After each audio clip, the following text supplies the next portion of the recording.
Welcome to Light, Shadow, and Everything in Between, a podcast where we delve into the realms of adventures of life, creativity, art, expression, grief, threshold guardians, spirituality, and all of the lessons that are learned along the way of what it means to be human. I am your host, Sasha Sheldon, and I invite you to embark on a journey of self-discovery, transformation, and hopefully a little inspiration along the way. And also a friendly reminder that you are not alone as you navigate and walk the path of your own personal adventure. And I want to welcome you into today's episode. I will be having a lovely friend of mine, Alisha Mann. We met in a class that we took together. She's been studying astrology for about the last couple of years, but she definitely was built for this work. And I can't wait to see what she continues to do with it and evolve into. So on this episode, you will learn, about her own journey with discovering it and relationship with astrology and how she's used it and how it has really helped her in her own evolution and healing her own life and how she understands herself and her relationships. And just how it has helped to really make sense of life and what it means to be here and to understand, why things happen the way they happen and when they happen. So I really, really hope this helps you even understand more about astrology itself and the power that it really has to help guide us through our lives as individuals, but also as a collective, because, ooh, man. I mean, it's helped me in so many ways, but I really, it's such a joy to have her on, and to hear her own experience. I know I'll definitely hopefully have her back on. There's some things that we didn't get to dive into, but yeah. So please continue and listen about our conversation with Alisha Mann and her relationship to astrology. Hi, Alisha. Hi. Hi, Sasha. Thank you so much for coming on today. Thanks Really for special. having me. Yeah. So for those of you who are new here and still getting to know me even, I met Alisha in an astrology class that we both took with Evan Nathaniel Grimm, and we just kind of been inseparable ever since. Yeah, true. Connect almost daily. It's so fun. I remember too, even people in the group felt it right away of like, you two feel familiar or similar, Yeah. connected. Yeah. So it wasn't just us. I thought that was Yeah, really special too. That you guys definitely. saw it. And we didn't even get to see each other. Like it was just Yeah, all in the little text. it was chat box. Yeah, It was chat just the box. chat box. It was the chat box, love. Yeah. And then, over time that we've been getting to know each other more intimately, like we've realized how much crossover we have with our life lessons, soul lessons, Yeah, especially connections with there. astrology, which we'll definitely get into a bit of that today. What is your then relationship with astrology? Because I know you really dove into this a little bit more recent, like with the last handful of years or so, a couple of years. Yeah, honestly, I started that journey in my intro kind of was like early summer of 2024. So it's only been about a year and a half, a little more than that, and started my schooling that fall. So yeah, I mean, do you want me to go into that? Yeah, like how is like how did it find you? You find it? What like piqued Yeah. your interest, and then like your teachers and what you learned from Yeah. them? Well, so I think for me, like growing up, it was something that like my mom was somewhat interested in.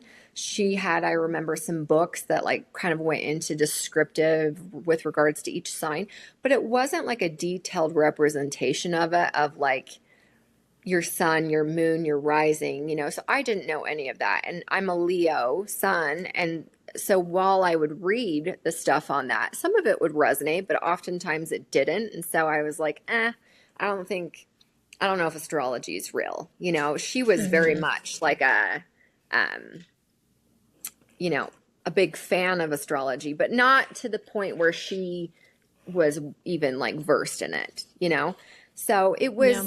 it was just a topic that I was like, I'm going to table that. I don't know that that's my thing. She had some other books on numerology and that felt like Hmm. really resonant, which I think we've talked about. We're the same number. Yeah.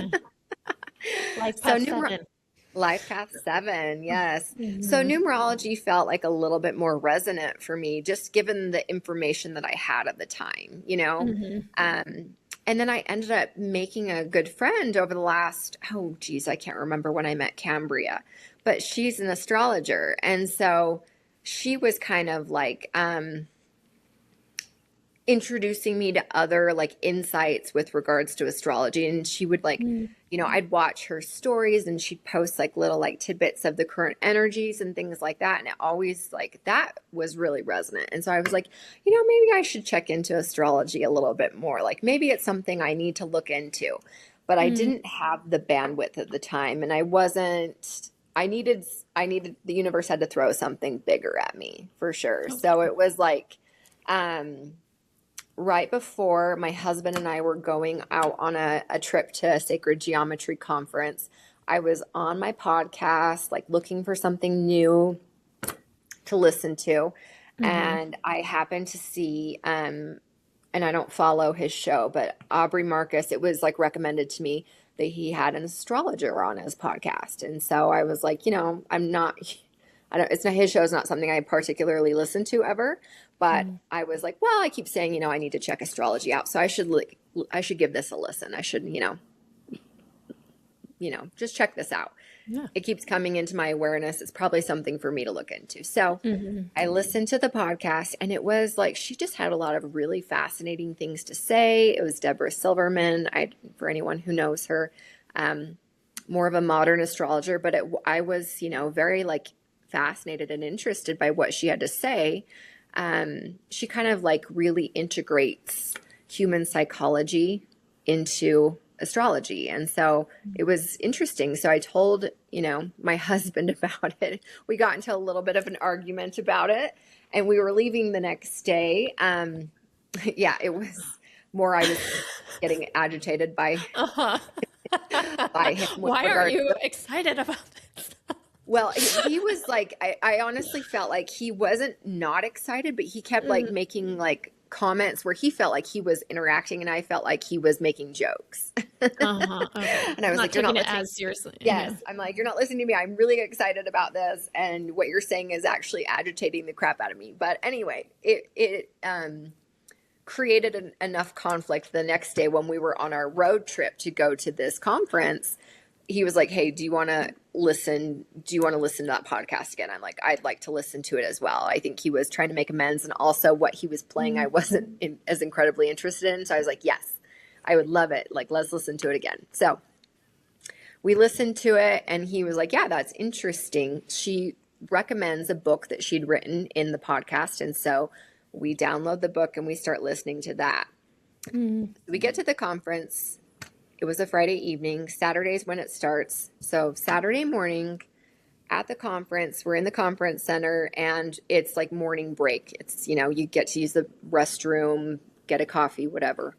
And I'm like walking back towards, because we were in like the front section area, and I'm walking back towards, and I just had this like gut hit of, it just like stopped me in my tracks. And I look over into the center area of where everyone's sitting, and this woman is kind of, she's standing there gathering her stuff, and I look over at her, and I just had this like internal knowing that it was Deborah Silverman, because I hadn't seen a picture of her. Mm-hmm. I'd only like heard her voice, and I couldn't hear her. So I sat there and tried to see if I could hear her speak, and I couldn't. And so, anyhow, I was like, that's weird. I continue to walk. I go and use the restroom. And then, yeah, just go about the rest of the conference. And then we hit our lunch break. And my husband and I go out to the grounds and walk around after lunch. And we're coming back into the building, and she's standing there again, locking her bike up with a male. And I'm walking past, like listening to my husband chit chat about stuff. And I'm trying to look over at her because we all had these lanyards on with our names on them. And like Mm. your first name is large and in bold, and then your last name is kind of small. It's hard to read. And I'm Mm. trying to like turn at an angle so I could see her name, because I'm so sure that it's her. Mm-hmm. And I get a glimpse, and I just see like a big D. And I like stop my husband. I'm like, stop, Big T. stop. Yeah, I was like, can you see that woman's lanyard? Can you see her name? And he was Mm-hmm. like, Alicia, you're making me feel like a lunatic. I can't sit and stare at this woman. And I'm like, and he's like, I can't see it. And I'm like, I kind of like turn around to get like a peripheral. And Mm-hmm. she kind of like, just like, I think can sense that we're, Oh, yeah. whatever. So she kind of stands up because her back is to us now at this point.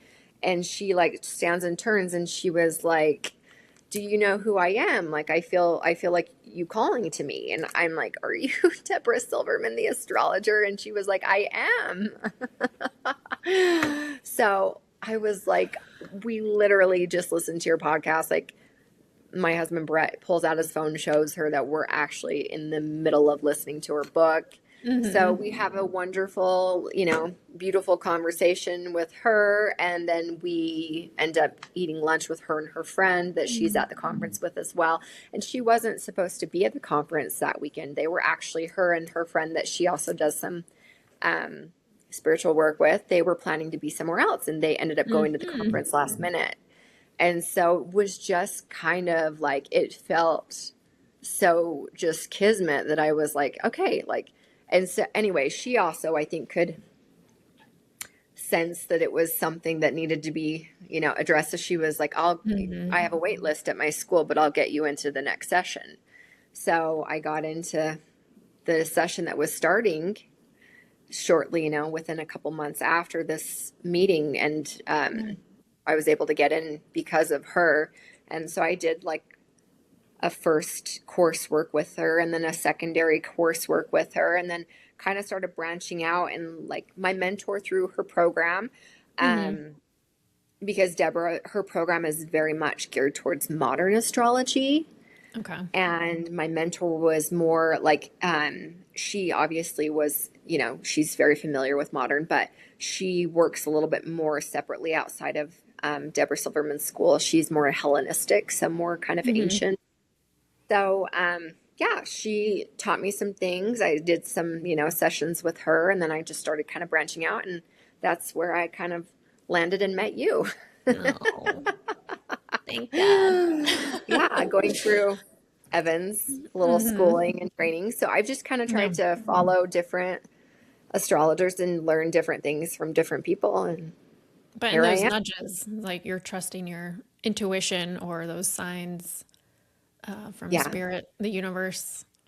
I love that whole absolutely. encounter. Sounds like it's so, that is, yeah, the universe is Yeah, magic. it felt like magic. And so then it Mm-hmm. was like, and sometimes, I think the curse of the 7 life path number is I can tend to get into like my logical side a little bit too much, where it's like, Mm-hmm. it's my brain tricking me. So sometimes the Mm-hmm. universe needs to like slap me in the face with something like, hey, Yeah, listen, magic is real. I'm here. magic is real. Yeah. Like, wake up, bitch. Like, I'm like, can I swear on this? A bitch slap from the universe. Yeah. Yeah, I need a slap in the face sometimes.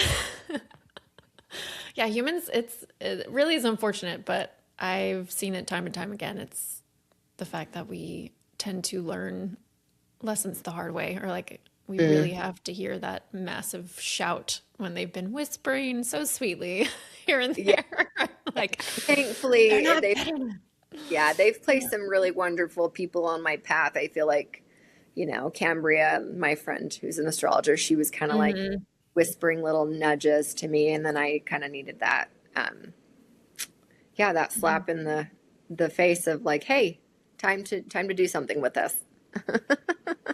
Do you want to speak a little different? You brought up the two different kinds of astrologies between like your mentor and the teacher. Hmm. Like, Yeah, well, I mean, and this is, I don't know how you really kind of like learned astrology. I've kind of moved more towards like when, especially with birth chart readings, I hmm. prefer the whole sign. Yeah, Modern astrology is definitely they work with a Placidus system.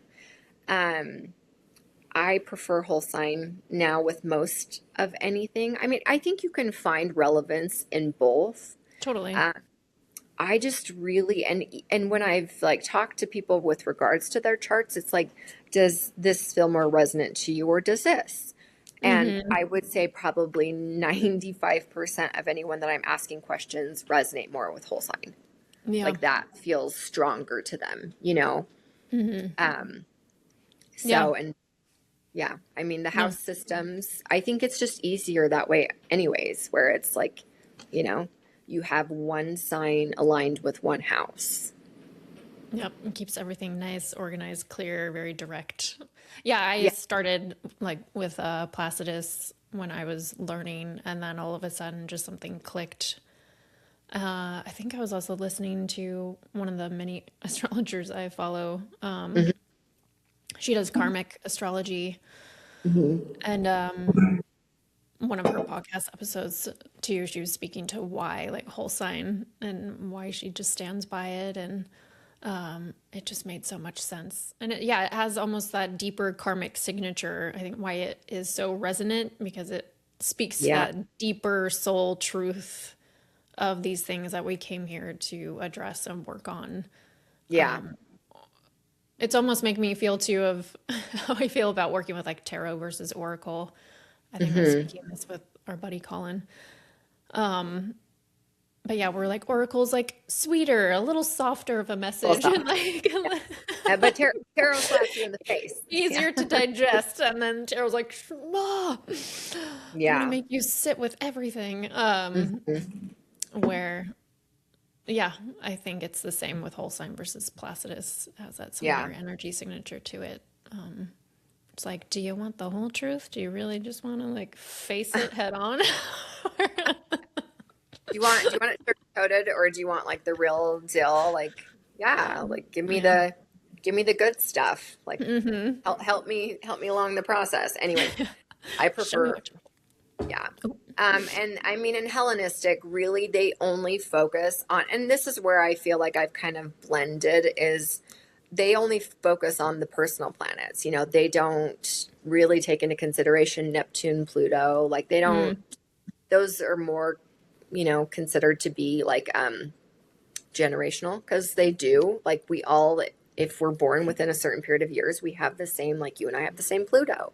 mm-hmm. Um, so you have similarities with a particular generation when you have those. But Hellenistic really focuses only on like the major, like the five, yeah, personal planets. So, and Yeah. I'm like, da, da, da, da. But and I find value in both there. So I've kind Mm-hmm. of like from what I've learned, I've blended and intermixed both of Yeah. them. Yeah. Yeah. What about They what all. about you? Yeah. Uh, yeah. I mean, I always kind of looked at the whole. I think starting out, it just made sense to only digest so much at a Yeah. time. So yeah, I definitely started with the more important personal planets, and then I And then you branch expanded it to out. that. Yeah, and then it was I added in the asteroids and Yeah, and like like the all big the stars so and yeah. yeah, so just a chunk What at a else can we time do because to complicate things? Yeah. yeah, how can I make your mind explode? Yeah. I mean, there's so much to astrology. I don't know if I'm like, can anyone ever be done learning I don't it? I I don't. don't know. I know, and that's like where even when I've like read for someone afterwards, and when I learn something different and I have all of their stuff saved in like my program, I'll want to call them or I'll send them messages even afterwards like, hey, something else I just noticed. There's more. Yeah. It feels like a disservice. Like it's like, oh man, something I didn't recognize or realize at that time. And then as you continue to study and learn, it's just more aha moments. And yeah. And then like you're back to listening to the intuition too, like any psychic hits or intuitive nudges that you get Yeah, while totally. looking at the charts too. Absolutely. Um, which speaking of intuition and psychic abilities, um, which leads me to, yeah, just your journey even before that, or I don't know if there is an intermingling there that happened for you, like with your own spiritual awakening or like noticing your gifts. Because I mean, as I've gotten to know you, you're definitely a very powerful woman Oh, thank and have you. so many natural gifts inside of you. Yeah. Um, and yeah, and like just what that journey Hmm. was like and when that happened and what that really started to unlock for Yeah. you in your life. Hmm. Well, so I think like we all really have this ability. I think that it's more like it's like an awakening, like Mhm. a spiritual awakening. I think we all can like tap in often to these energies, and it's just so for me, I mean, I will say I have been like I guess maybe a little bit more like lucky with regards to like I've had kind of like really intense spiritual experiences since I was a young child. But Mhm. again, that like logical, analytical part of me, it has been kind of maybe like watering them down a little bit. Like, is it as big? Is it as like aren't? And maybe it was also too like not recognizing or thinking or believing that like everyone has these things come up and happen. It kind of felt also like that, I wasn't unique in any kind of a way, that everyone was having these. And my particular, I'd say, gift is via dreams. I've had Mhm. like very prophetic dreams since I was a small child. And so I'm like, everyone dreams, right? Like we all dream. Some people Yeah. claim that they don't, which blows my. I'm like, you do, Yeah. you just don't remember. Don't we all? But Yeah. You're yeah, just not remembering. yeah, We all dream.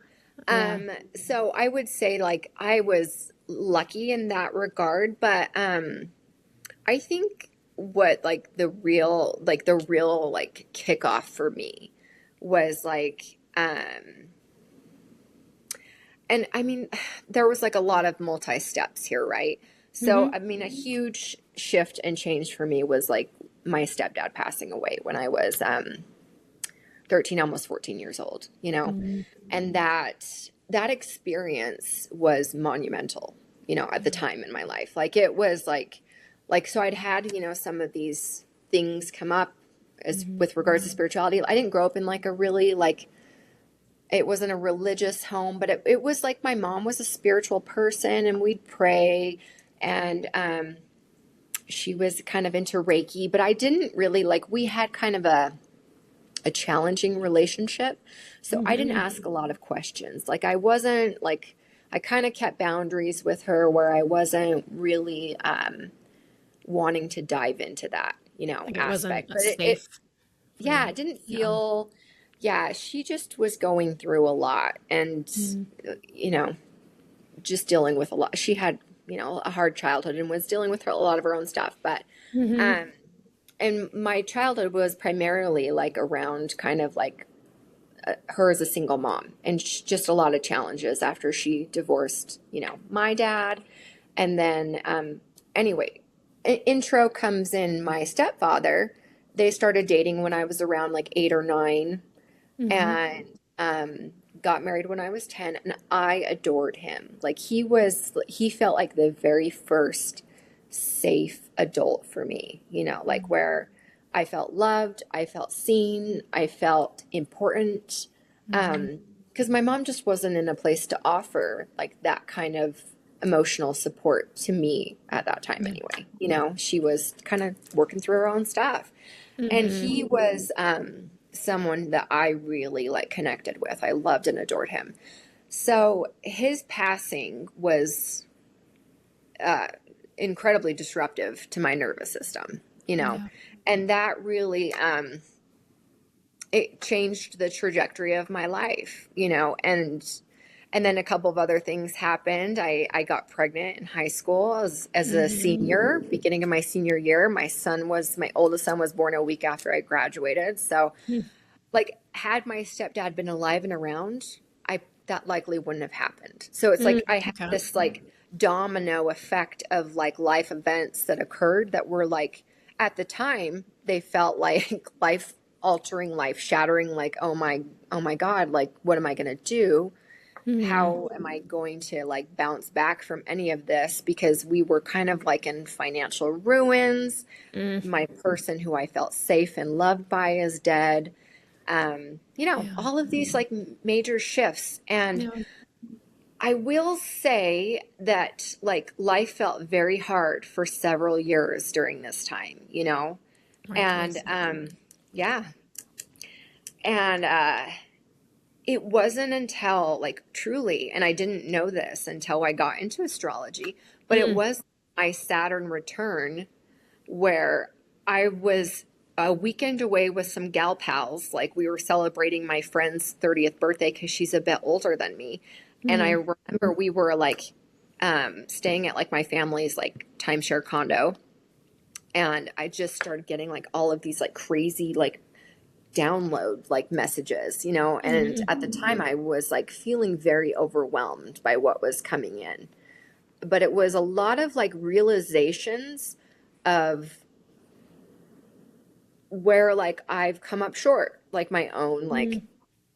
why I've chosen the relationships that I had chosen. I was married at the time to my now ex-husband, Yeah. and having the realization of like how I got there, because we were like also like he and I were not in a great space, that we were not doing well. Our Mm-hmm. love was kind of at that time like gone, it was like very Mm-hmm. much dwindling. And so I was like receiving all of these kind of like downloads. And for me, like the whole like spiritual awakening, it Yeah. continued. Like it was over mine. I don't feel like it was like some people have all of a sudden this like, this one kind of like, mine was Moment. like, yeah, like a major. So I just feel like mine was like a massive kind of like, I mean, over almost 2 decades long. And it Mm. was I started having the realization though, as a younger person, like I would get these like messages of like intuition of like, hey, this is the direction you need to head next. And it was very sporadic. Like it wasn't like often, it was like, Mm-hmm. hey, this is here. And I started realizing like I had a very particular number that I would communicate with my guides with, because I am a numbers gal. Mm-hmm. And so I would feel like I would get a message in, and how I started noticing that pattern was I would get a message in, I'd look at the clock, and it's not like an 1111 or a 333. Mm-hmm. It's a very specific 2-digit number. And if I saw it on the clock, or if I saw it like, because I work a lot with numbers, I work in Yeah. number and money. So if I would see that, or it'd come up on the gas, like I would be literally filling up my gas tank, and it would like click and stop, and I'd be feeling like a download coming in, and I'd look and I would see like the ending sense, the sense or whatever on that would be Mm-hmm. like, and I'm like, okay, like, so I started kind of picking this up, and it wasn't happening like I wish it were happening more. I'm like, hey, like I could use some more guidance here. Feel. Yeah. So it was just like, it would be like very far and few between. And Mm. then, and sometimes I would get like a message or something come in, and I'm like, yeah, I don't want to do that. Mm-hmm. Well, And yeah. then, yeah, and you ignore it. And then it's like, I felt like, okay, I started noticing like, I'm paying for this. Like Mm-hmm. I'm paying for this, like ignoring kind of a thing. And so I noticed then when I started like following some of those gut hits, or like the intuitive hits, the messages, the downloads, that's when my life really started to ramp up and shift and pick up, where it was like, I don't want to do this thing, and this is uncomfortable and hard, but like Mm-hmm. if I do it, my life actually got easier. And then the messages started coming in more frequently. And it's like, yeah, I think also that's the part that we as humans struggle with. It's like we Yeah. get the intuitive hit. We know where we're supposed to go and how to, next steps, but it's like, it's not what I want to do. That's going to be uncomfortable. That's going to be Hmm. hard. That's I'm not gonna have to how I feel lose like. some things. Like, yeah. Yeah. It doesn't feel like that's what my heart wants. And Hmm. it's like sometimes that's the best course of action, unfortunately, I think is kind of like, walking away from something that feels like it's what you love and it's like what you want, but going in the other direction, you're going to get something even better. Like it's going to be so much more fulfilling than what you think that you actually want, you know? Yeah. Um, yeah, so that's kind of been like, I didn't have this one aha. It's Hmm. like been a, yeah, decades long, just it's just being more aware. It's Yeah. like, clicking on and turning on the radio and then like shuffling the signal and like, hey, Hmm. like having that awareness and just kind of adjusting. But you feel like that big, when you were speaking back to when things really started rolling in, was really Mhm. around that Saturn return because you started to actually really listen and then take the aligned Yes, action with those. absolutely. Okay. Yeah, yeah. Like it felt like I had these kind of like major things happen in my Hmm. life, like the loss of the stepdad, Yeah. having a baby at 17, Hmm. getting married and then and I got married fairly young. It was in my mid 20s, and having that realization of like just things not going as planned, just like, Hmm. okay, what direction am I supposed to be going in? But like not feeling like I remember at that girls' weekend when I started getting all of the stuff coming in, we were sitting around a table, kind of like laughing and joking, and they all started like discussing their marriages and relationships. And um, it was like me having this realization that like my life felt very different from theirs. Mm. And then it was like, I remember kind of like internally praying, like, what is wrong with me? Like, did I like choose wrong? What did I do? But once I did start kind of like having that opening and seeing, I don't believe that like I was making any kind of wrong decisions. Like, I do almost feel like I wasn't as aware because those were the steps I needed to take. Like it was Hmm. like while my ex-husband and I obviously got divorced, um, there was something even like when we first met, Hmm. there was a recognition. Like I'm like, I Yeah. know you. You are familiar to me. Hmm. I know this is the direction I'm supposed to go. Like it was Yeah. like just this very internal knowing. And then there were so many synchronicities. Like he has the same birthday as my little sister. Mm. And I actually had met his brother a couple of years prior, and his brother was like, I want to introduce you to my brother when he gets home because he was like away on a church mission. Hmm. So, and I didn't know Mm. that until after we had like, spent a little bit of time together. I was like, you look so familiar to me. And I do. So, again, like, had I had the awareness of like the direction that our life was going to go, maybe I would have been like, yeah, I don't want that. This is gonna Right. be hard, and Yeah. it's gonna be heartbreaking and challenging and all of the Hmm. things. So, I feel like we're all given kind of enough Enough. awareness to make, yeah, enough to make Yeah. the decisions that we're supposed to make Yeah. at the time. But I do think Hmm. like we all could be a bit better at like connecting in. It's just a matter of like, Listening more and yeah, being still yeah, long enough to get the message. But then yeah. yeah, like And what do then you following choose though? Yeah. following the message and doing Yeah. the hard thing. Like what do you choose when you get the message when it's Yeah. not something that you wanted to hear? Right. And that I think can be really, really challenging. Yeah. When it's not the cute sunshine rainbows message. You're Yeah. hoping to Yeah. get. Like this isn't what I want and this is going to be very painful and like Yeah. and hard. It's the hard But yeah, thing. And like you said, if you knew the whole scope of that relationship, yeah, you probably wouldn't have, and then you wouldn't have the kids that you Uh, brought into this world who I yeah, know you love to pieces. yeah, Your gorgeous family. So yeah, it's just clearly you needed to come together and bring them here and yeah. learn lessons together. So We had some contracts to fulfill. yeah. Yeah, Yeah. several. And then you're like, okay, and now we're done. Yeah, yeah. We did what we needed to do. Hmm. Uh, well, Yeah, yeah, speaking of, I guess, the intuition and those kind of karmic, because it sounds like a very karmic old yeah. relationship with your ex Hmm. and also your current husband in a very different, the other Yeah, direction, um, yeah. the opposite. The opposite. Um, have you spent much time just thinking how that works? This is something I've been sitting with a lot more recently of free will versus divine will or like fate and Hmm. destiny, especially like working with astrology, like, okay, like we have this map. Hmm. Um, and yes, it is a gorgeous, amazing blueprint to have and work with. But yeah, how much do you feel is set in stone?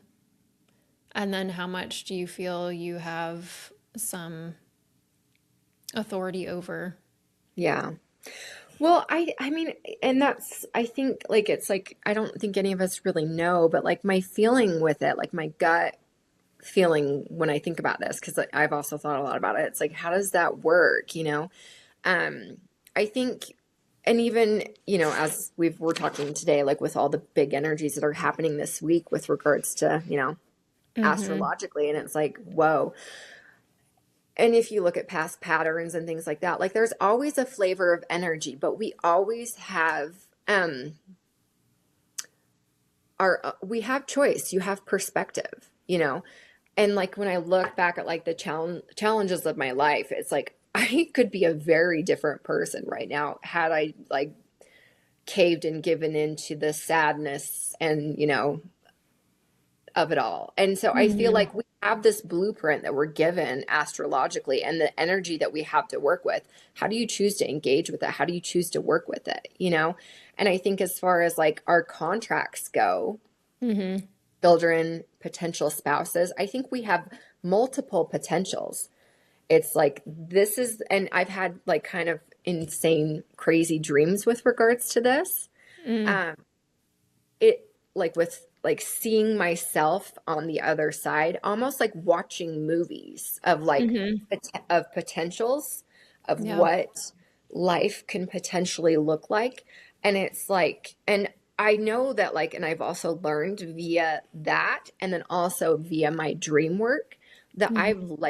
I've intentionally left myself little nuggets here to like shift course. Like I know this based off of dreams that I've had. It's like I I had this like really I'm going to kind of just touch on this really quickly. Yeah. But Share a while I nugget. was yeah, while my ex-husband and I we had so our third child together, so we have four together, and our Mm. third, like, so the first two, when we were having a baby, we knew exactly what we were going to name them.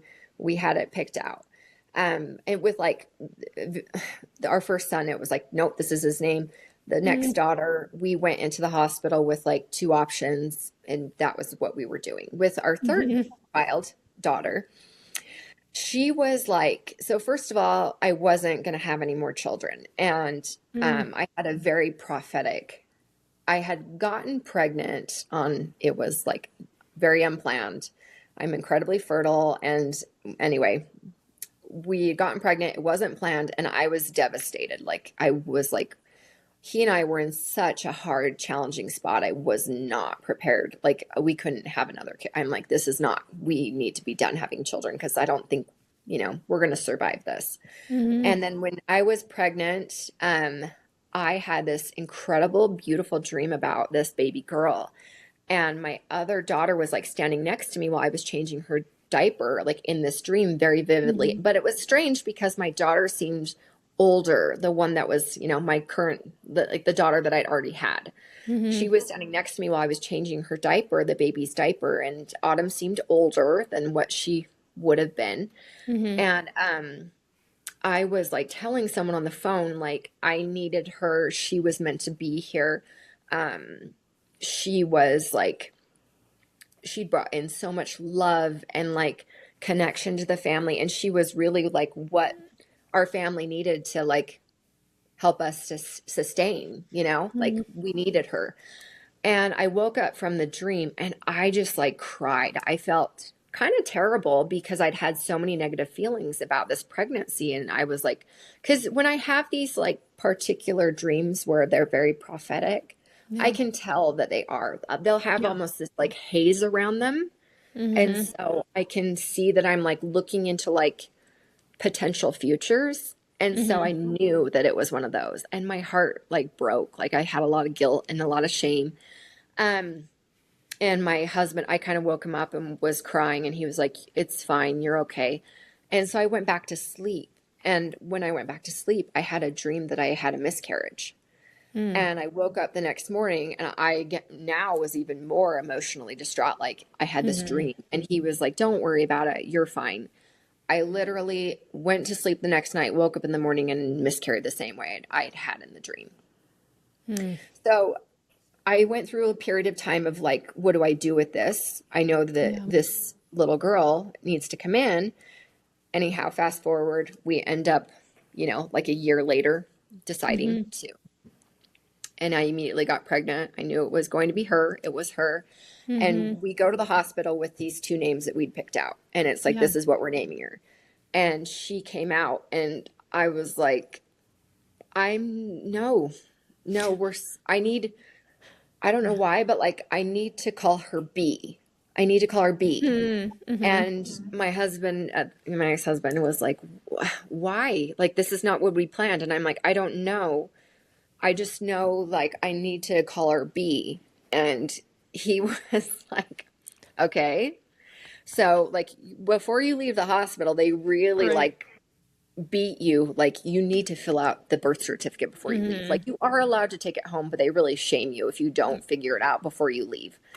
So I was like, okay, I got to figure out a name really fast. So like that whole night, I'm like trying to figure out a name for her. Anyway, so her name is Blair. And then later, after I've met like my husband and my current husband, his name is Brett.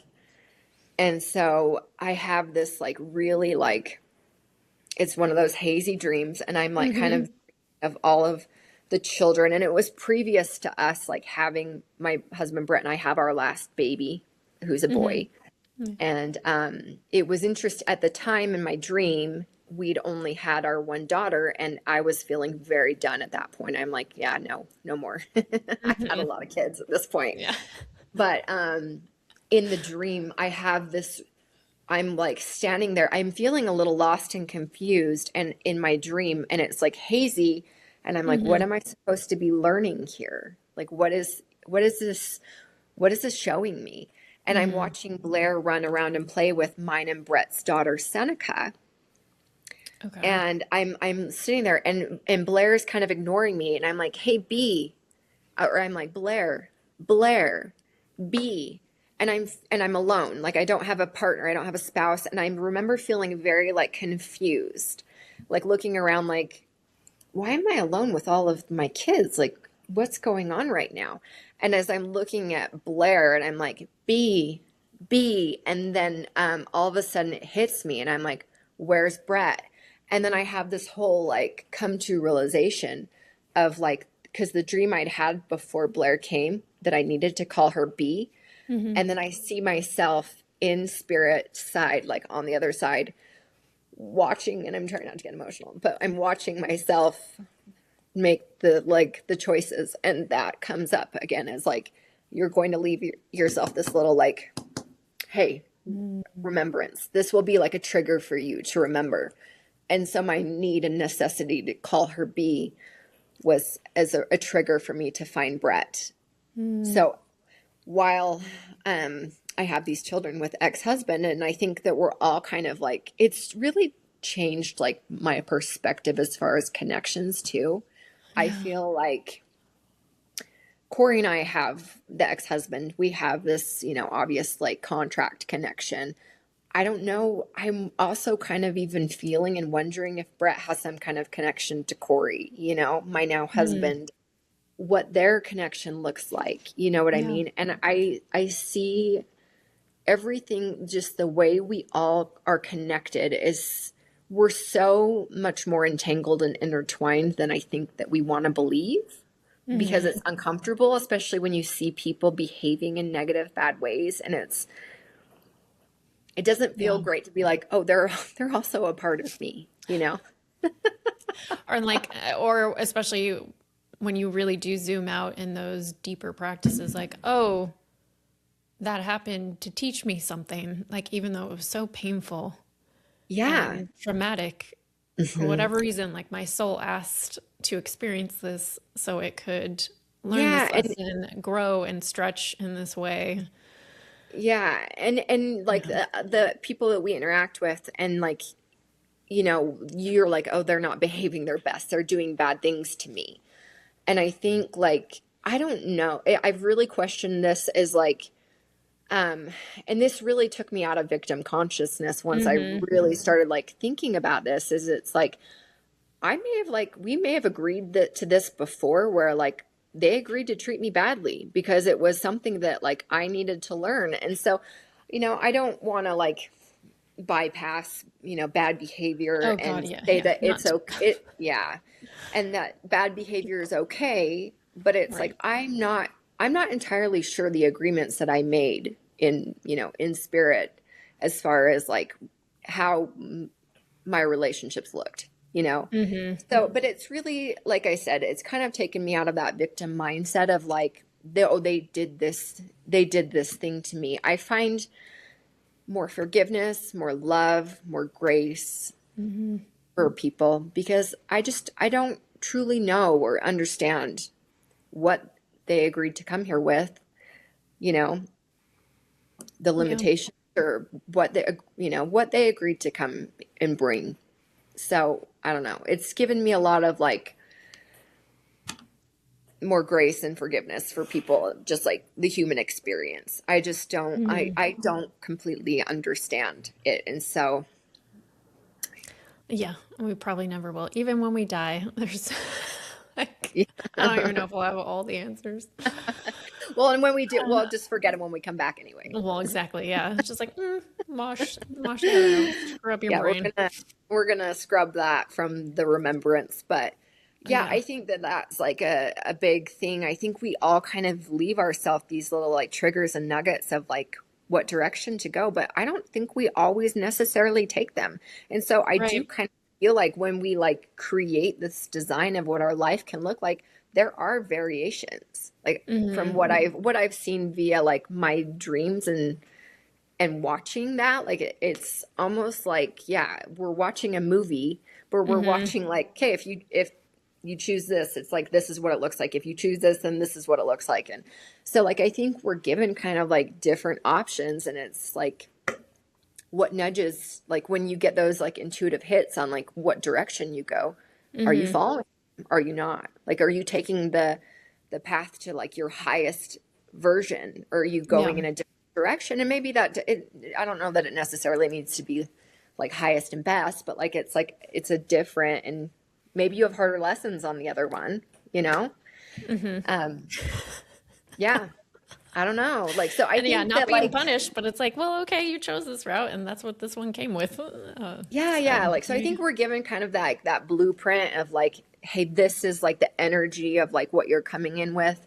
right. These are the potentials. Yeah. And I mean, like astrology, like we learn And like 12th house transits. placements. Yeah, the 12th house placements are like really hard. And I've noticed like, I know some people who have like learned how to really work with the energy of their 12th house placements, and then Mhm. some who really they struggle, you Yeah. know. Um, those 8th, 12th, 6th house areas can be challenging. And so, yeah, I Hmm. see it.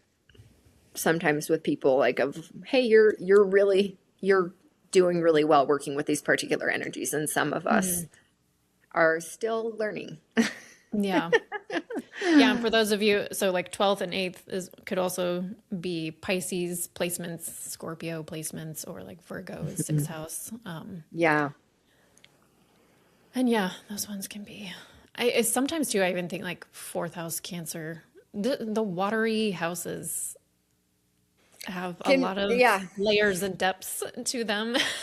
Yeah, totally. Yeah, it's like, Um, and depending on what planets you have in each, that can like yeah. that can flavor it, and then also when you have transits that are, happening in those, can activate certain things within you. So, and sometimes even like a transit and you have nothing in there and you feel activated. It just, yeah, astrology is so Oh fascinating. yeah. Yeah, I think, and sometimes almost especially if you have nothing in there, so it's like you're not used to that energy at all. So it's just like, what Mhm. is Yeah, this? like Why am I feeling? when I was telling you my realization with the Uranus sixth house transit for me, because I have nothing in there. Yeah. And like, I think that I was ignoring that a little bit. Mm, So I'm oops. like, that's an empty place. It's an empty space for me. I'll be fine. Yeah. No, you won't. As you're also wrapping up your Uranus opposition, right? You're almost done, or That's what did I'm you finish? talking about. Yeah. So Uranus has been transiting my sixth for the last several Right. years. And Okay. it's a little past direct opposition of my natal Uranus now. Okay. I So the think my natal opposition. is at 26 and it's currently at 29, right? Okay. Is it Yeah, at 20? I 29. It's at thought so. 29, right? Yeah. Oh, I and think 28 or so. It should 29. be. Either Yeah. way, it's Right. still in a position for him. So, Yeah. Still close. yeah, still close. Yeah. Close enough to feel that tension. Close enough to feel the tension, yes. So it's still happening a little bit. We're almost through it, but we're Uh-huh. still hanging on a little. When it's trying to shake you. Let go. Yeah. Uranus is electrifying for sure. It's so destabilizing. It's that electrical your current. So Yeah. I don't know if I'm a fan. I'm a little nervous when it goes into Gemini. yeah. Oh, that's gonna work for me. But yeah, so you get a lot of your work, your visions, messages, mostly like dream time, so active Dream for time is you. my big. Yeah. That's Biggest that's my biggest. medium that, yeah. Yeah. That Yeah, one's that's a awesome. I love major player for me. And probably I the think only, oh yeah, what? go ahead. Go for it. I was just going to say, I think we all have the ability to do dream work. It's more of like figuring out how to tap into it, you know?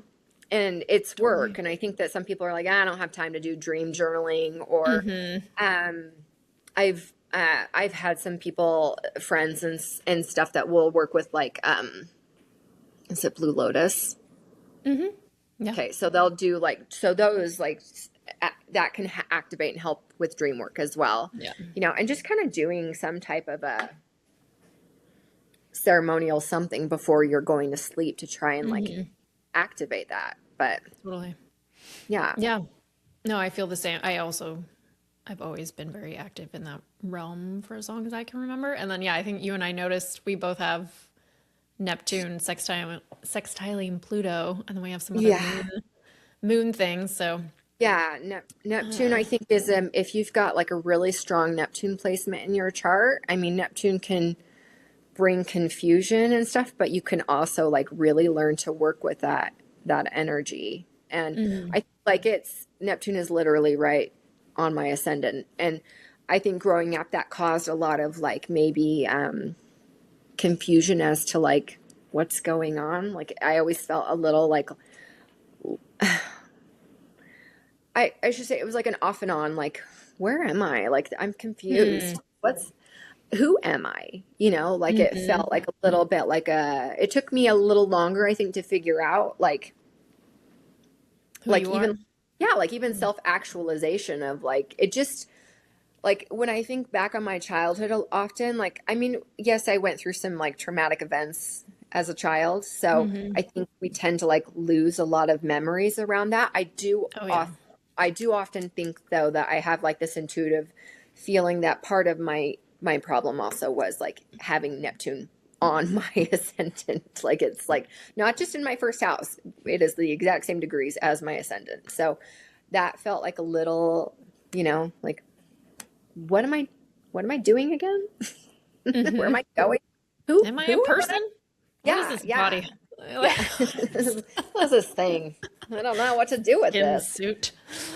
Yeah, Um, yeah.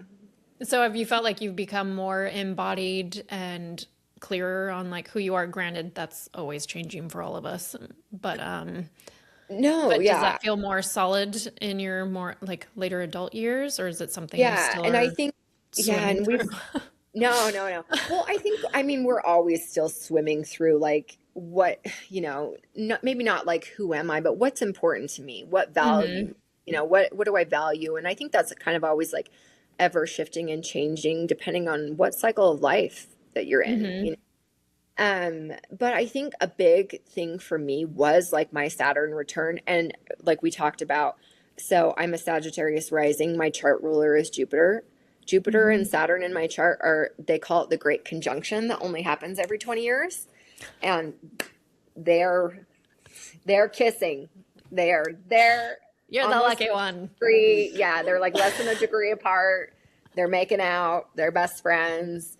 And so, like Saturn transits, like what we're going through this week, and the change Hmm. and the shift into Aries, and today they're conjunct Neptune. Speaking of Neptune, Speaking of I got the Neptune, queen of Neptune here.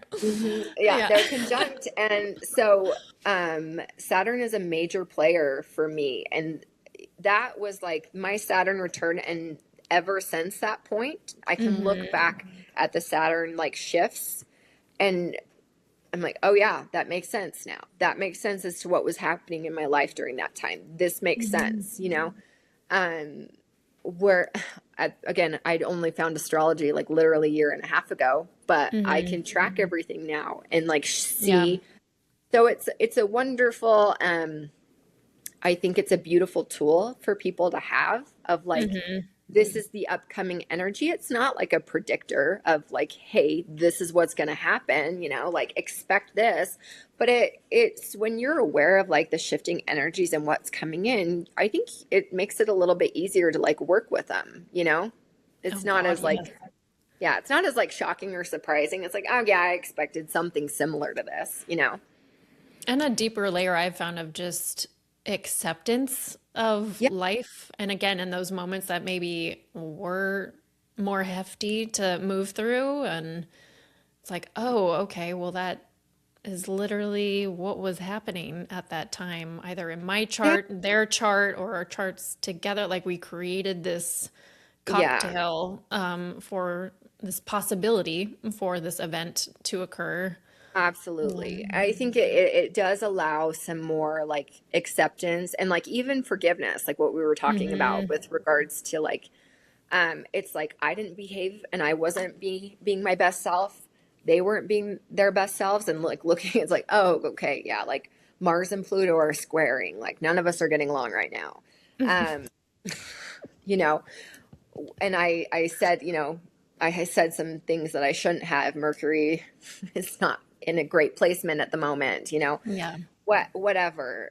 It, Hmm. it it does kind of like it's another layer of like I wasn't it does I don't think again it excuses it, but it is like Yeah, like it again, not gives to understand bypass, but yeah, it yeah, gives understanding of like this is why I was context. feeling yeah, yeah, this is why I'm feeling the way that I'm feeling and but like I have the choice to perceive interact with the energy different, so that's I think the Yeah. beautiful thing about astrology is it's like it shows potentials, it shows maybe why Hmm. you're feeling the way that you're feeling, but like Yeah. you ultimately like you're the captain of your ship, you're the author of your story, you Hmm. create And you everything create has its light or shadow expression of Yeah. it, the planet, the house. So it's like, again, and that's also where you get to choose, like, okay, how can I actually work with the more loving expression of this energy, even if it might Yeah. be a Yeah. little difficult, but like, okay, accept the challenge to Yeah. And I think too, redirect. yeah. And it's like when you look back like on some of maybe your worst like Hmm. moments as a human being, it's like I am not proud of how I behaved. Like I wish I could have done things differently. Yeah, it's interesting to like look back on astrology and kind of see, and it's like, okay, things were hard. Things were tough during that period of time.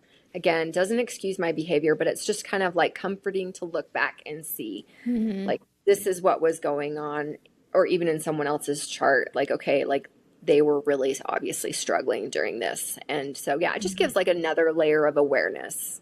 Hmm.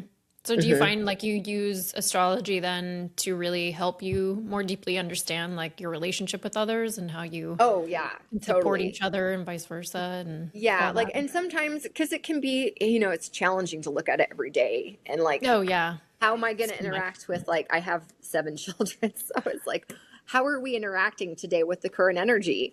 And then, like, spouse, Who has that friend, time?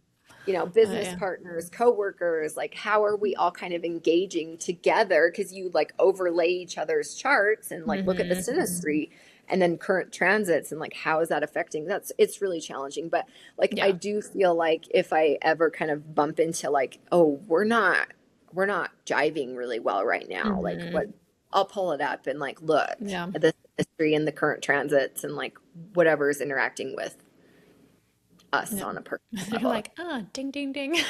There it is. Totally. Yeah. It's like I- I don't have the bandwidth to do that with everyone on a daily Oh basis. But God, yeah, no. definitely. Yeah. If you're like, things feel off with this particular person, like Yeah.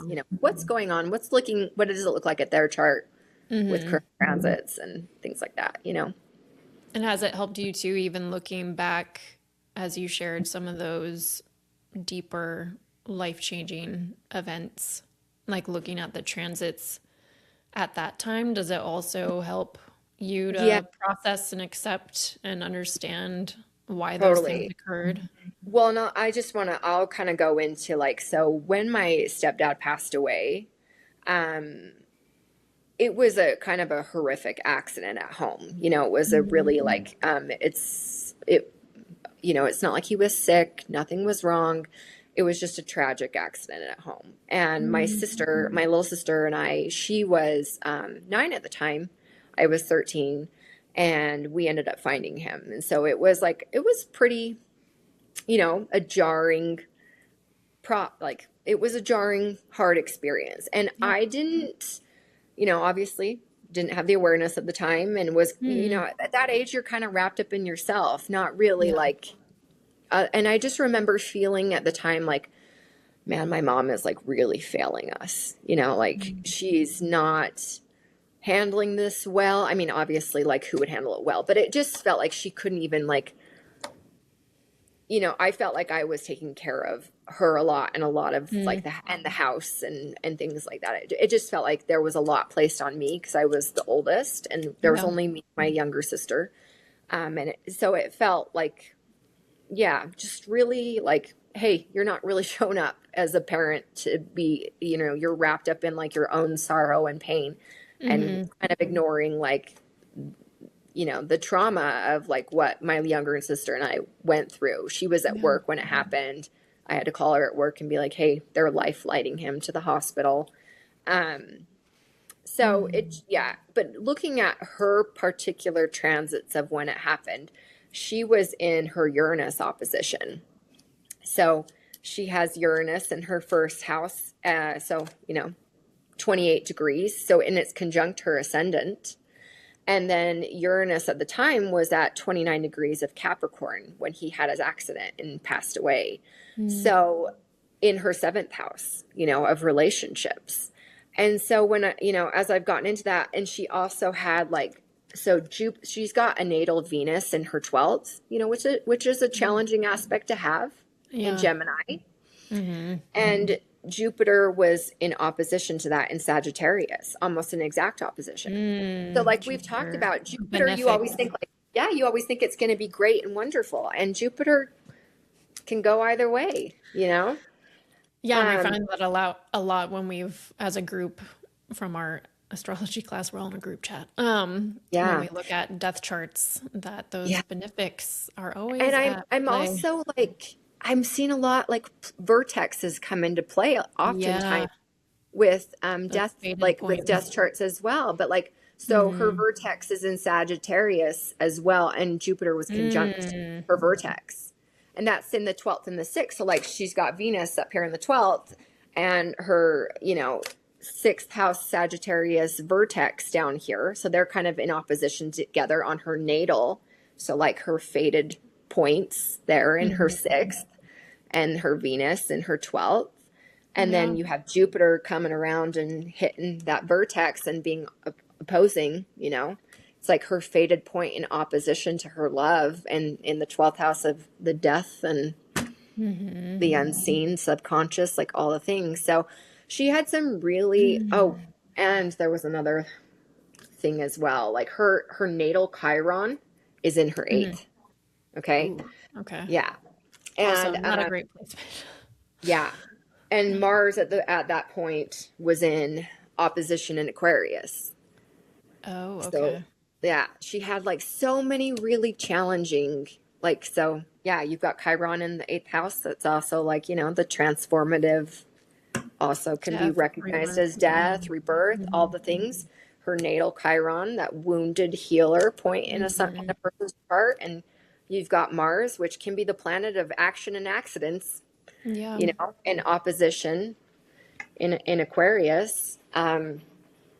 She in her second, so, Hmm. and it was like, and the second house is your self-worth, Yeah. finances, all things.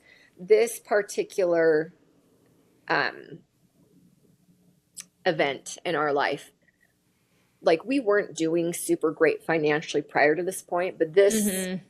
destroyed us financially. We didn't have life insurance. Like the bills for everything were substantial for all of the Yeah. costs. He was in, ICU for a couple of days prior to his passing, the funeral, Mm. everything.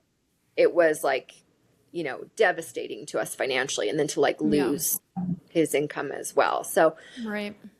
she was a single mom for the rest of like my growing up years, and she got Hmm. remarried in her 20s. But for my growing up years, we were just managing finances on our own. So anyway, looking at someone's chart and like Yeah. seeing that, and it kind of sent her into early menopause, this experience. That's And stressful. now Yeah. coming into the age that I am, and like heading into these, I'm just finishing up my Uranus opposition and seeing the challenges of it all. And she didn't have any family support. I mean, Yeah. we had my stepfather's like parents and family were wonderful, wonderful people, but her Hmm. own family, she had no one. And so it was like, really, I can't, yeah.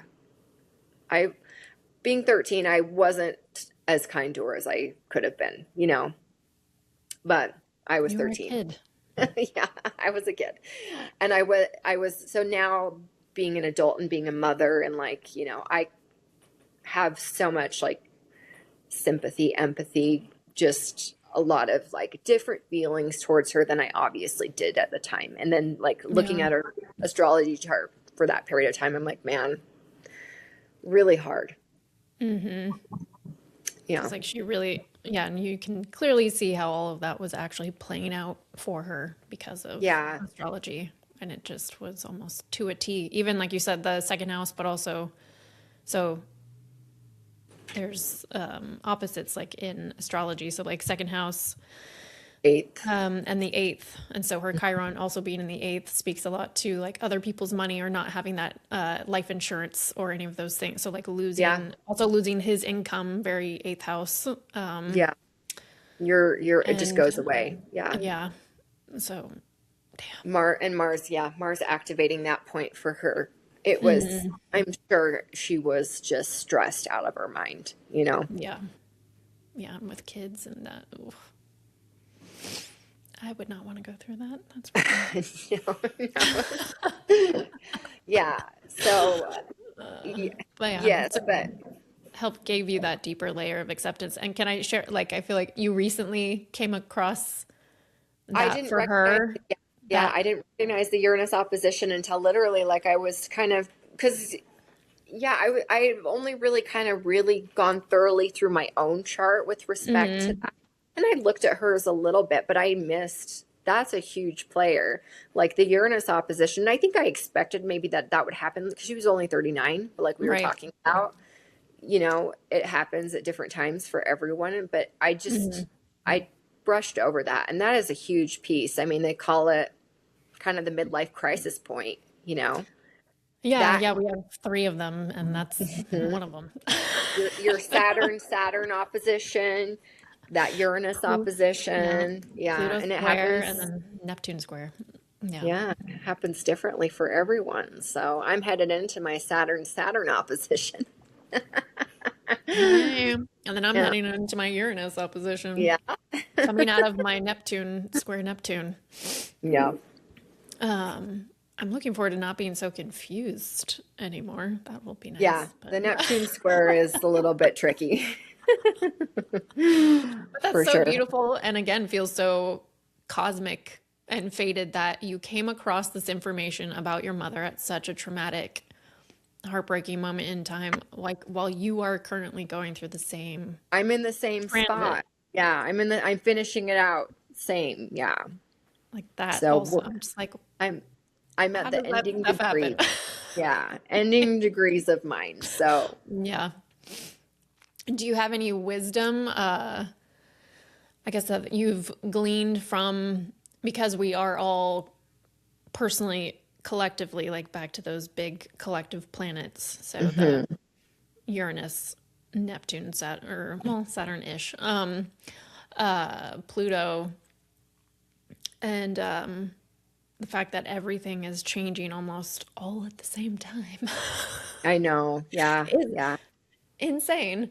Um, but yeah, like, do you have some wisdom, your biggest lessons or takeaways now that, yeah, Neptune, Saturn leaving Pisces, Uranus is about to leave Taurus and go to into Gemini in a couple months or so here or there, and I mean Pluto officially went into Aquarius like a year ago Yeah. ish. But still, it's at the very beginning stages. That's a long Yeah. time. Has a long time. uh, um, but yeah, like how have you noticed the lessons that you personally went through, and as you feel like everything's starting to shift, have you already gleaned some awarenesses of what you're going to be pushed into as Yeah. everything Well, I think I transitions? mean, yeah, Pluto and Aquarius, that, you know, that's my third house. And Mm, so I like in my personal, you know, my personal chart. So it's my yeah. third. And Pluto moving in there, like I'm excited to be honest. I think people will see a lot of like fear mongering on social media with regards to like the shifts and changes. And I Oh, for the get because, collective. Yeah. yeah, for the collective, like you look at patterns in history and but I think like again, if we look at astrology as like this is the flavor and what do we want to do with this? Like we're the authors, we create it. Hmm. Um, and everything that's coming out, like we are so much more, so like we're comparing patterns to like an of like different eras of time where we didn't have what we have now. We Right. have so much more information, very like Uranus and Gemini, you know what I mean? Hmm. That's coming up for us. Yeah. And that's going to be happening in April, right? It moves When it into, shifts. yeah, it fully goes into Gemini, I think, in Yeah. April. Okay. And so, like, that's coming up. We've now hit, we just had Saturn and Neptune are both in Aries, Yeah. which, Yeah. you know, again, looking at like historically when that happens, there's a lot of like, because Not Aries great. is the, yeah, Aries is the sign of like physical action. And you, I mean, people like go War, to battle. war. Yeah. Yeah. And I'm choosing to stay like I obviously we need to change. We have to move and evolve and change gears, but I'm choosing to stay a bit more optimistic, you know, and Mm. also trying to tap into like and maybe it's because Aries is my fifth house. It's my house of creativity. It's Okay. the house of what I love. I love to be physically active. I love And your that kids. energy. Yeah, my fifth house of my creativity, my children. I love the kids. And like, Mm-hmm. yeah, I've heard astrologers like, ooh, Saturn in the fifth, that can be challenging when have it can Mm. challenge your relationship with your children or, and I just think that like it really is perspective. A lot of Yeah. like how we choose to see things, like we can focus solely on like the hardship, the pain, the negative, Mm-hmm. all of those qualities and aspects of like what astrologically is going on, what's actually collectively what we're seeing in the news, the media. Yeah. Um, we feed and create and design what's happening. So like Right. if you're only sitting there consuming all of the negativity, like Mm-hmm. I follow certain accounts on my social media that will strictly post positive. Oh, yeah. It's like Same. these are the happy, positive things that are going on. Because I think we are so overrun by like this happened and this happened and all the pain, Mm-hmm. the sorrow and the hurt of everything that's going on Yeah. to us collectively. But like I mean, genuinely, like how many billions of people are on the planet? Over 7 billion. And that's a lot. If you look at historically, like how terrible we used to be to one another, if we still behaved in the same, we would all be dead. Mm-hmm. So I think that there are so many other positive aspects. And like also Pluto and Aquarius, we need a shift. We need a change. We need to overthrow certain things with regards to like who we've put on pedestals, Yeah. celebrity, government, Mm-hmm. who we've given power to. Like we're Mm-hmm. taking that away from them. And, we've left Capricorn. We've said, sayonara, suckers. Like you're Yeah. not getting all of the glory that we used. It's like we're taking it back and we're putting the authority back into To the ourselves as a people. community, as a collective, as Mm-hmm. a people. And it's like, we need to band together better and like, how do we move through this? And I think Aries, honestly, that's more like action. So it's like Mm-hmm. Pluto went into Aquarius, and it's like the realization of like these people that we've given the power and authority to, they actually suck and They have don't been, give a crap about us either. yeah, they don't give a crap about us. This is all power, Mm-mm. authority, and now we're like having this big energy push into Aries, and it's like, what are we physically going to do about it? And Neptune, it's our dreamy, like what do we want to dream up? What kind of life do we want? What kind of Mm-hmm. like community, what kind of collective energy do we want? What do we want our governments? What do we want our homes? What do we want our schools? What do we want everything to look like? And Yeah. how Saturn is the daddy planet. He's our That is Saturn. zaddy, Yeah. our zaddy Saturn Zaddy. planet. Yeah. Yeah. And because Neptune can get a little bit confusing Oh sometimes, God, yeah. Neptune can be too watery to where it's Mm-hmm. like having it on my Too ascendant. foggy. Yeah, it's like, Rose-colored glasses. Yeah. yeah, Can be that it's spiritual too. bypassing that has happened, I think, a lot when it was in Pisces, which it had It, just left for the last 14 years. exactly. So I think So, Saturn being, I mean, today, it's now today. today, those two energies are lined up in Aries for us. And wherever Aries falls in your chart, you're probably going to feel it a bit more. Yeah. 0 Kissing, degrees. kissing at 0 degrees. Um, but I think you'll feel like I feel more like um creatively inspired. Like I'm feeling Hmm. more like energy there and I'm like more, I don't know, I'm just more optimistic with regards to like what I want to see like for my Mm. creative pursuits, Yep. things like that. I'm feeling more there and I'm feeling more engaged, like excited about, we have some like personal, family things with kids and stuff this year. And I'm feeling like more energized towards that. Not like, ugh. And, it was Hmm. in my fourth house for forever of, plant, like home and family. And I was And it like, was in oh, Pisces. Yeah. I'm tired. I'm so tired. So I'm definitely feeling like more physically energized with it being in Aries Hmm. because Aries Yeah. is, modern astrology is representative of the first house, which is us physically. So Yeah. like Aries energy brings that more physicality to like our energy. And so I'm feeling more Hmm. energized on a physical level. I'm also feeling like Saturn coming in with Neptune, we're not just going to be totally foggy. Like our Yeah. entrance into that Neptune entrance into that Aries, it's not going to feel like this like delusional, like, well, shit, what are we doing here? We have Mhm. Saturn. We have Saturn, who I love. I love Saturn. Someone's got to. I Alicia took that role. do. I really like genuinely am like so I look back at like my Saturn transitional transits and when it moves into different spaces for me and Yeah. I'm really like while some of it was like so painful, so hard, I'm really Mhm. grateful because I like who I am today, you know? Yeah.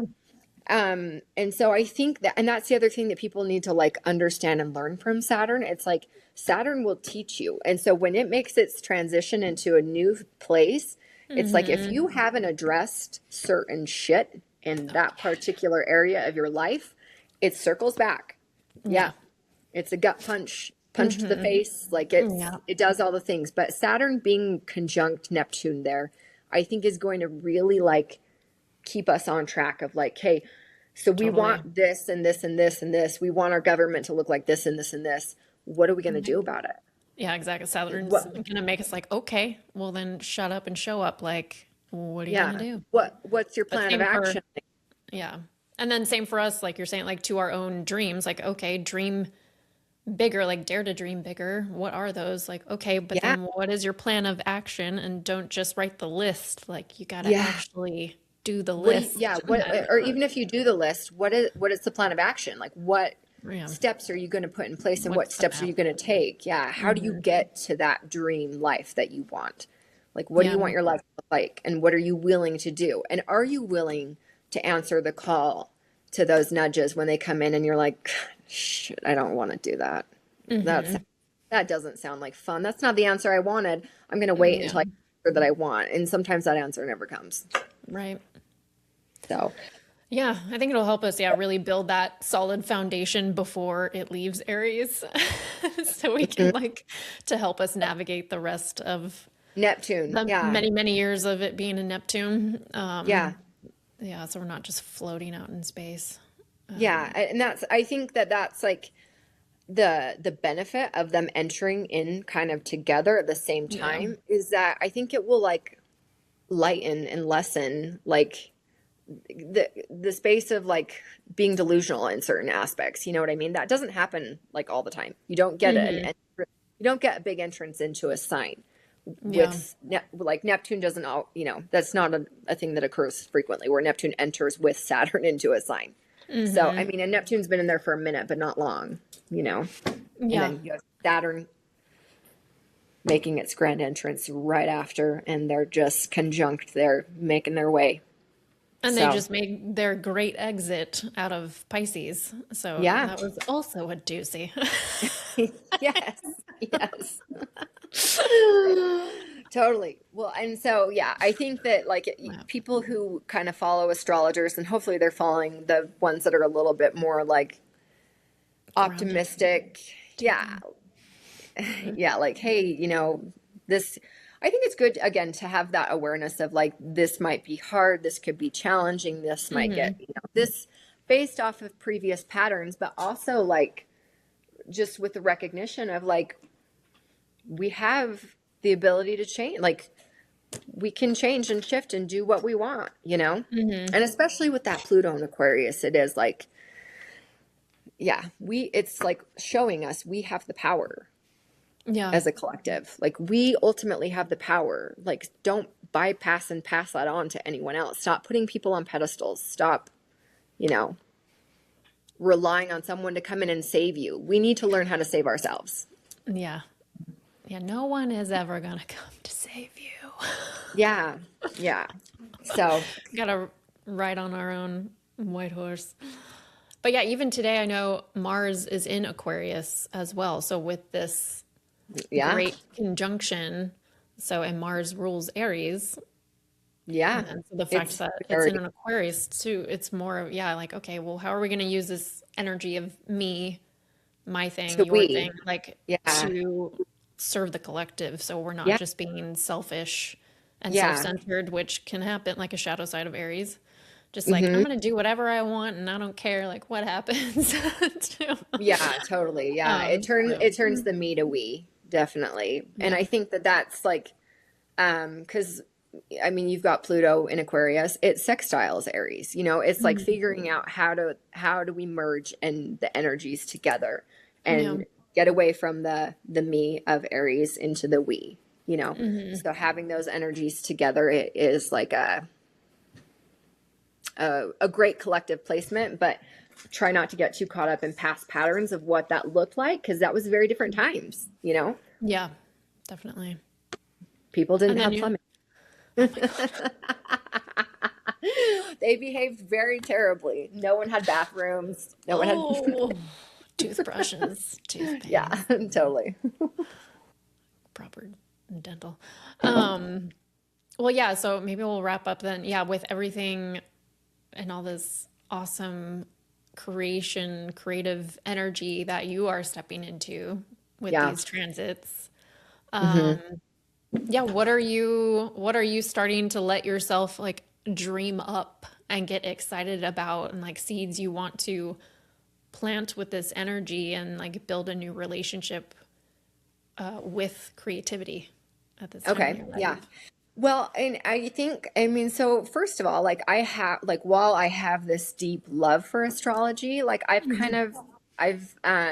kind of kept it a little bit more to myself, and it's been like Hmm. very selective on like who am I working with in that space. So I have thought like, okay, maybe like I open up readings to like outside. So it's kind of like I've always been really interested in starting like a fashion line. I'm like, do I go in that direction? Like I just have a bunch of different, and I have like a current business that I work in kind of real estate now, that Hmm. I'm part owner, and I have some ideas with that. It's like more like I'm trying to decide where to focus my energy more, but I am feeling really more pulled towards the astrology aspect of it. And like and I think like just seeing like obviously, I mean, fashion is fun, but Yes, it can is. it be like I would love to be more helpful and Mm, useful to like helping especially women. I think um the shift in energies that like I think we've seen over the last like especially like decade even of I think women are we're in a really interesting time of like mm, we're we've kind of shifted gears out of like the old era of like relying on men so much, and so yeah. we've become like so self-reliant and kind of like surpass men. And I kind of also feel bad even for men, because I think it's kind of like it's we've done this topsy-turvy of even like where men have like lost a little bit of like what is my purpose, like because back our Hmm. parents generation, it was like men were the providers, they did they're the ones that worked, and like the women stayed at home taking care of the kids, and they did all these Hmm. things. Like roles have shifted, and we live in like an era where like financially that's not sustainable anymore. And I think that that's kind of like really like affected both women and men, like on a Oh mental yeah. mental health perspective, and like and created just different struggles than like what previous generations before us have seen. And Yeah. so like I think astrology and just what I've like learned with regards to like my own like lived experiences, like I would love Hmm. to kind of like move into that space of like helping women Hmm. uh, It's balance like, and kind of manage those energies. yeah, and understand like their place in things or if they're Yeah, reinventing their lives as they're absolutely. Yeah. healing. Yeah, because I feel like the patriarch has not served either sex. It's No. just created a lot of destruction and pain and suffering for both men and women. Yeah. And And I yeah, think like we're we were speaking to, yeah, relearning. like just, Yeah. sorry. I said I think we're just in this relearning period of like what does it look like going forward? Yeah, because obviously I don't want our rights to be taken away from us No. as women. They definitely have been going in that direction. Um, so don't Yeah. want that. But also we have just in like energy wise leaned so much into our masculine. So it's like if we've had Yeah. to over like masculinize We've ourselves to do all overcorrected. these things, then we've also have lost parts of ourselves or cut off Yeah. parts in order to survive in a very masculine patriarch world because it wasn't Yeah. really built. A patriarchy is not built for everyone to thrive. Like a matriarch is for the children and the Hmm. women run it like it's for the community. Yeah. 100%. I think we've overcorrected in a direction, in the other direction. It's like we've gone a little too far, and I think it's all about balancing. And I've noticed this Mhm. within myself, like leaving my marriage before, and I worked more of a part-time gig, like in the industry that I work in, Mhm. but I knew like I can't do that anymore, and just the areas in where I relied on the ex-husband and where he showed up. But like, yeah, having to figure out the balance on your own, and then also like getting remarried and figuring out the balance with him, like he shows up in a lot of ways that I really needed. And it can be like when you are like primed in that masculine energy of like you have to be the provider in finances, in emotional support, when you're doing all of that stuff, and it can feel, excuse me, very uncomfortable to be vulnerable and Mhm. to show a softer side, and to fuck up, like make mistakes, and Mhm. it's almost like this layer of like it's hard like I mean for me personally, like it felt very like I was kind of caught up in like the pride of like I don't need to like I don't need to show like that I'm hurting, or like that this is Mhm. hard for me, or that I don't need anyone financially because I didn't, and I don't Yeah. need this, I don't need that. And it's like, yeah, I didn't need those things, but like I didn't need to be a hero, I don't have to be a hero to everyone. Yeah. And it's okay that like I'm hurting, and it's okay to like say that I'm hurting, and it's okay to like I don't have to be perfect. Mhm. Um yeah, I think like women, you can put so much pressure on yourself, especially like moms, wives, and even when you're not in that space of a mom and a wife, it's like I don't know, it's a constant like I have to be everything for everyone. I Yeah. got to be the best friend. I've got to be the best daughter. I've got to be the best sister. I've got to be the best employee or the best business owner. It's just, Mhm. it's a lot. Yeah. Happy, but not too happy. Like, don't rub it in people's faces. Like, can't be Yeah, angry. yeah. Like, Yes. Yeah. Don't post anything real when you're struggling, and then don't post anything that's like too in their faces when things are going really well for you. I don't know. Mhm. Like it's just, Yeah. I think learning to be a more authentic version of myself has been such a beautiful thing to just like realize like none of this fucking matters. Like Mhm. this is all learning. This is supposed to be fun. I'm supposed to be Yeah. having fun. I'm supposed to be in joy. I'm not Yes. supposed to be worried about being perfect. And Yeah. it's okay to like make a mistake. Like I don't have to be perfect all the time. And it's Mhm. okay to be sad sometimes about really dumb things. And like, I mean, they're not necessarily dumb, but Yeah. like it's just okay to have all of the emotions. It's more like how do we move forward with them? Yeah. Not judge it or shove it down or. Yeah, yeah. Like and I think that that's like the Yeah. biggest thing is like being authentic and non-judgmental. And um, it's my first time here as Alicia. It's your first time here as Sasha. You know what I Yeah. mean? And it'll be the last. So, yeah. I love that. Well, Yeah. And the fun piece is very fifth house and like yeah. Leo, your son's in Leo, like to, yeah, start to really dive into that space sounds exciting. And I love that. Yeah. To give that gift to other women. That's actually my word I chose for this year. It was fun. Oh, yeah. I love that. I think we could all use a little bit more fun. I think we all have that tendency, especially right now with everything that we're seeing. Hmm.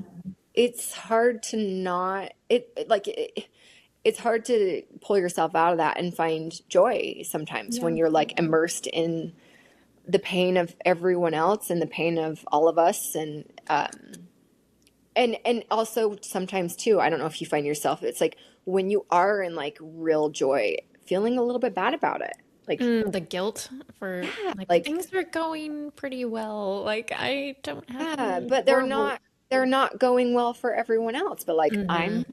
I'm thriving and feeling a lot of happiness at the moment. But like one of my best friends, she's not, you know? So Yeah. it's like the dichotomy of holding it all, Yeah. and both can exist at the same time. Yeah. And yeah, not playing small.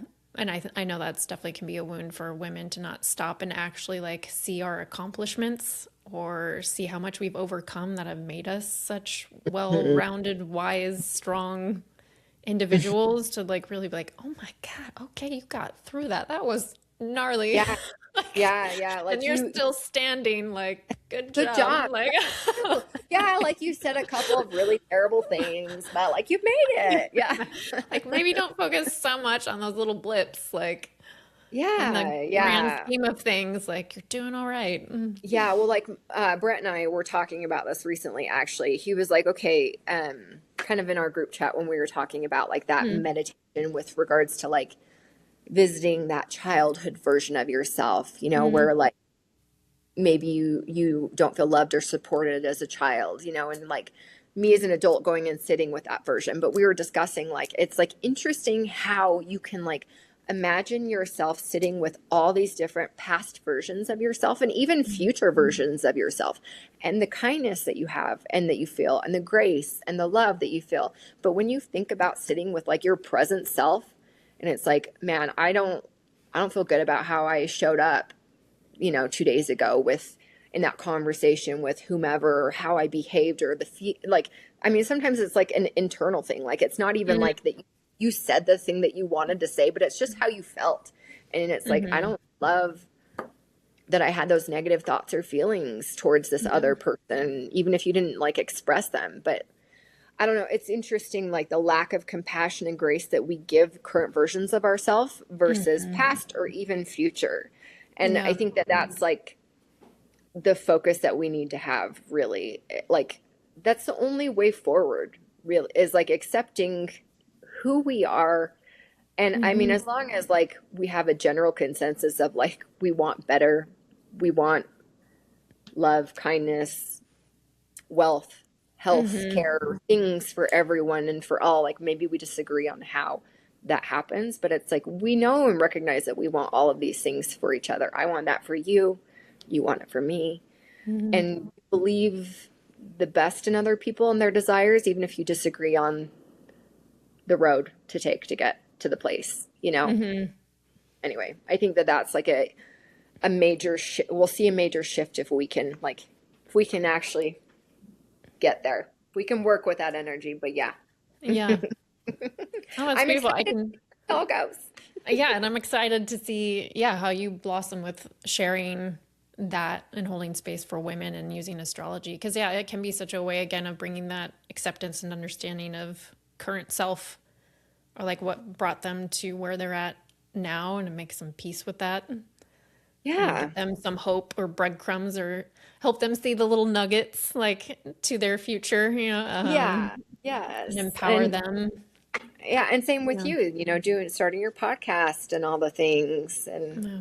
all that. Like we're it's, you know, Aries is action in real life and realization. It's realizing those. Hmm. So Yeah. we all have the power to do the things. What are we going to do with it? Hmm. Exactly. Yeah. Well, this was so beautiful, and I'm so, so grateful for you. And thank you, Evan, for bringing us together. I Little know. Thanks, does he Evan. know, but You probably won't see this. We love you, Evan. yeah. Your face is our group But text picture. shirtless Evan group I'm sure he'd appreciate that. being his very Scorpio stellium self. Hmm. Oh man. Oh God. Yeah. Well, hopefully I would love to have you back again. Yeah, of course. There's so much more to talk There's a about. lot. Yeah, All the there's so things. much to Again, talk on, especially with all the things. astrology. Yeah. Yeah. Again, it never Definitely. ends. No. Oh man. And yeah, I also love that it happened today of all days too. Yeah. It's so funny. Yeah. It worked Can't out plan it. perfect. Same with Nope. astrology. You cannot plan it. It happens and you look at it and you're like, of course. Yeah, definitely. All right. Well, thank you so much. And I know Of I will course. see you very soon. Marco Polo. Marco Polo, ask for a group chat. We're Yep. All the like, things. Yes. love you. I love you. Thank you so much for listening in on that episode with Alisha. It was such a pleasure to have her join us on the podcast. And yeah, please stay tuned for future episodes with myself, my new guests, and of course with Cosmic Hour with my buddy Colin. We'll be diving into all the different areas of astrology. And again, I'm with some of the Akashic insights as well to back up some of those massive astrology lessons and tools with that particular medium. And if you want to reach out to me, obviously you can do it through this podcast. You can reach me on Instagram at sasha.m.sheldon or sasha.morningstar. Definitely reach out to me that way. Please like, subscribe, leave a comment, review, what have you, all of it. Truly, truly helps and is so deeply appreciated. Share, with your friends. All of it really helps to, get out there and build this community. So until next time, may you find your courage in the shadows to continue to dance in the light and create beauty with every moment in between. Thank you so much for listening.